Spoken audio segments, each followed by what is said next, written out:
Kalat na ngayon, matatalino daw aba. Testingin nga natin sa sulat ko nadala.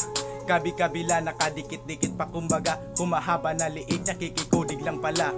Pero hindi sa klase yung pinupunto. Alam yan ng sarili mo kung sino tinuturo. Tahimik at mapagmaside, laging natututo. Walang imik, nakalakip, maingay ang siyang bubo. Mabibilis gumawa kahit di na napag-isipan. Apurado yun pa ang nagiging nada kadalasan. Mahahangin pa yan na ba nakikipagpatayan. Lakas magkwento ng mga hindi niya maranasan. Intindihin mo yung mga gustong iparating tanga. Malay mo ay isa ka, kabilang ka sa kanila. Abangan nyo yung mga naipon ko pang salita. Dami pang gustong sabihin, kaso-kaso yung iba. Kaso-kaso yung iba. Kaso-kaso yung iba.